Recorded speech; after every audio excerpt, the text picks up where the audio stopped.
Hey guys, I have a review for you on the Brew Beer Bible. It's going to be a pretty short review, but if I get a lot of interest, I might make one more in depth and thorough. But it's a ton of information that explains every step of the process to brewing your own homebrew. I mean, it's pretty simple, really. The only things you need that you probably would not have at home would be a fermentation chamber, which basically just looks like one of those big water jugs, that get the little cone-shaped cups and water comes out of them. Pretty much that.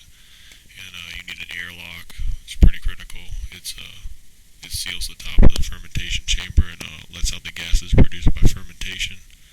And it's a pretty critical thing to have, but they're pretty cheap.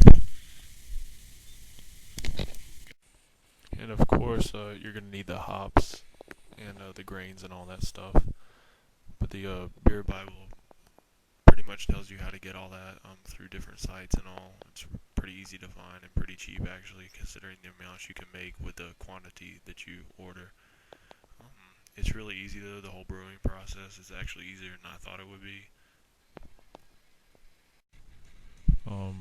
Making sure everything is sterilized is a huge part, and the info packet really makes it clear that you need to do this properly, or it can pretty much ruin your whole batch.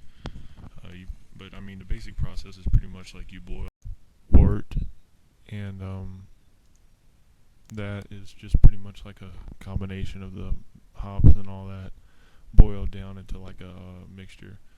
And after that, you gotta let it ferment for a certain amount of time, which varies depending on how strong you want your brew to be and all, and depending on the type you're going for too.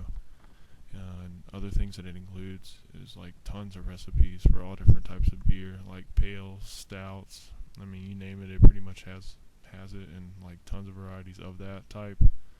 And I mean, I'm gonna keep this short, but it's a really good product. It's kind of hard to explain without me showing you, but it certainly does take you step by step through the brewing process, and I've been pretty thoroughly pleased with it.